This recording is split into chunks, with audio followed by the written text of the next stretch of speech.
Hi, my name is Andreca. Welcome to my channel, and if you're returning to kick it with me again, welcome, welcome, welcome. Thank you for coming back and kicking it with me again.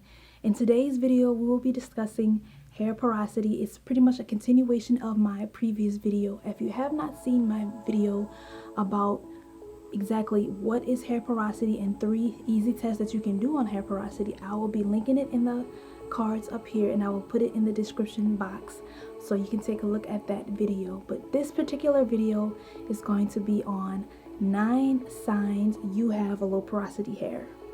This channel is primarily about all natural hair care, skincare, beauty tips, tricks, and hacks to make you look and feel beautiful.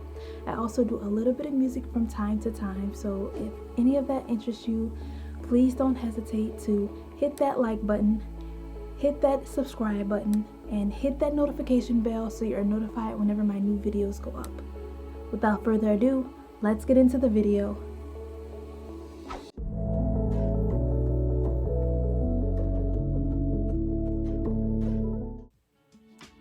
Alrighty y'all, so let's get into the first sign you have low porosity hair. Now, as aforementioned in my last video explaining exactly what hair porosity was, you learned that your cuticles is the first layer of your hair strand, and if you did the single strand test or the strand test, you would feel if your hair had lumps or bumps on it. Maybe you had high porosity hair, and if your strand was smooth, you had low porosity hair. When you have a low porosity hair, your cuticles are really tight. They're pretty much really closed, and it's really hard for moisture to get into your hair. So that's the first sign. Your cuticles are primarily closed on your hair strands. Sign number 2 that you have low porosity hair is when styling your hair and applying product to your hair, you notice that products just sit on your hair. It takes a while for them to actually get in. You may even have to smooth it in with your hand to get the products into your hair. That is a major sign that you have low porosity hair. Just to let you know, I will be looking down because I have notes, and I just want to make sure I get all this information out to you. But that was sign number 2. Sign number 3 is it takes a while for your hair to be fully saturated with water. When you're washing your hair, you may be in the shower washing your hair, and you're running water on your hair, and it just takes a while for the water to get into your hair. You may even have little beads accumulating onto your hair. That's actually another test that you can do that I mentioned in my previous video called the spray test. But yes, when you're washing your hair, it takes a while for water to actually get into your hair. That's another sign that you have low porosity hair. Alright, the 4th sign that you have low porosity hair is it takes your hair really long to dry.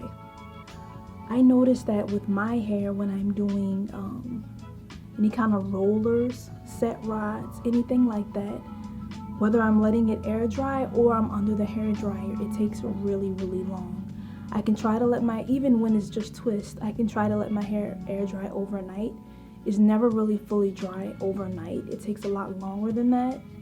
And if I have set rollers in it or flexi rods or something like that, I usually have to get under the hooded dryer anyway, because it's just not gonna air dry. It just takes entirely too long. If your hair takes really long to dry, that's a sign you have low porosity hair. Sign number 5 that you have low porosity hair is your hair takes a while to absorb. Well, I should say your hair absorbs products best when wet. So you notice that if you try to apply like a styling cream or anything like that on dry hair, it just kind of sits there. It might look like white. You might have a white cast on your hair from the product that you're trying to apply to your hair when your hair is dry, as opposed to when your hair is damp. Water's already starting to get into the cuticles, into the hair strand, into the hair shaft. So when you apply the product on top of the damp hair, it's a lot easier for your butters and creams and oils to actually work into your hair once it's damp. When it's fully wet, it's also hard to get those products into your hair because it's fully wet. So it takes time for all of that moisture to actually get into your hair strands. So that's another sign that you have low porosity hair. Another sign that you have low porosity hair is thick, heavy products make your hair feel really greasy. Like if you use too much butter or too many creams on top of your hair, when you, let's say you're using a couple of different creams when you're doing a twist style, and then you unravel your twist and it's like really greasy.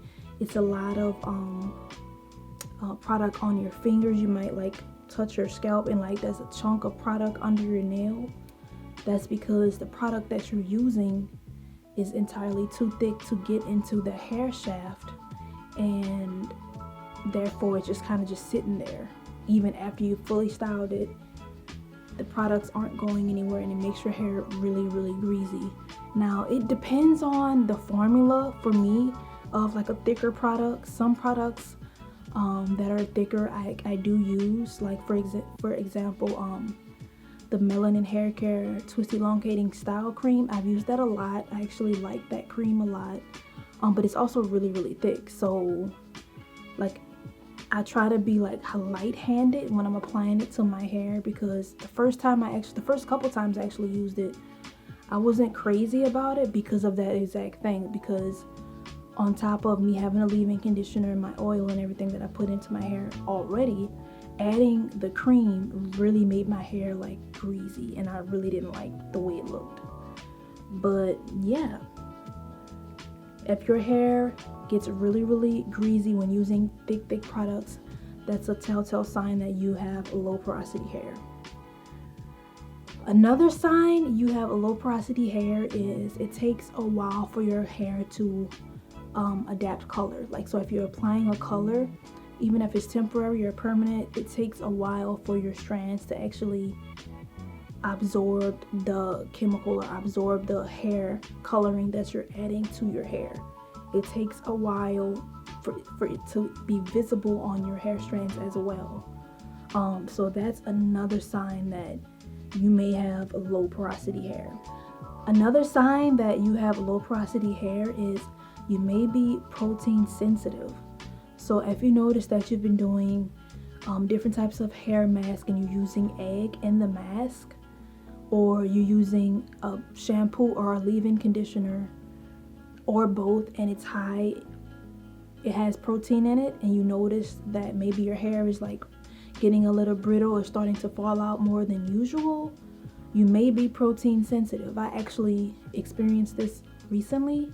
I thought it might have been the products that I was using, and it was. Like, I had been using a lot of products that was high in protein, and I was wondering why my hair was just shedding like crazy.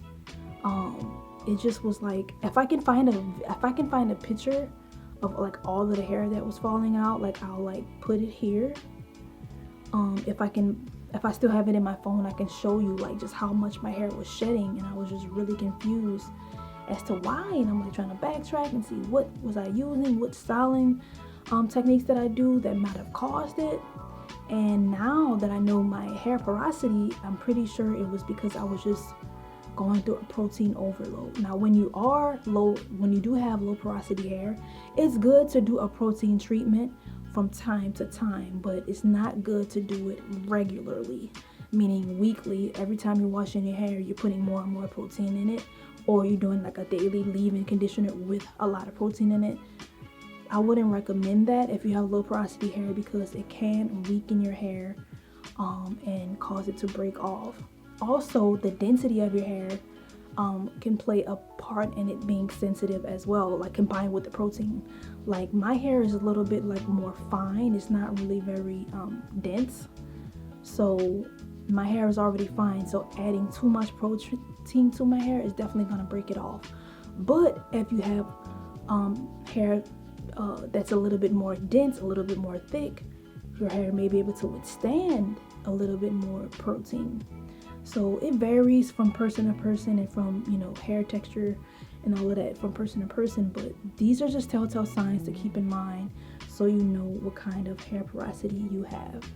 All right, another sign you have a low porosity hair is your hair creates single strand knots really easily. Like if you're doing a wash and go, you might have had it in for a few days, maybe a week, and when you're detangling, like you just see these little single strand knots just coming out. That's a sign that you have a low porosity hair. But yeah, I believe that's all the signs and everything that I have in my notes regarding signs that you have a low porosity hair. So I really hope that this video has been helpful for you and in determining what type of hair porosity you have and if you indeed have a low porosity hair. If you have some of these signs, and tune into my next video next week when I'll discuss the signs of having high porosity hair. So stay tuned for that, and maybe you can compare the two and weigh in on which one you have more of. Are you going to have more low porosity hair signs or more high? So stay tuned for that. But if you've enjoyed this video, if you've learned anything from this video, please don't hesitate to hit that like button, hit that subscribe button, and hit that notification bell so you are notified whenever my new videos go up. That's all I have for y'all today. So thank you so much for watching, and take care.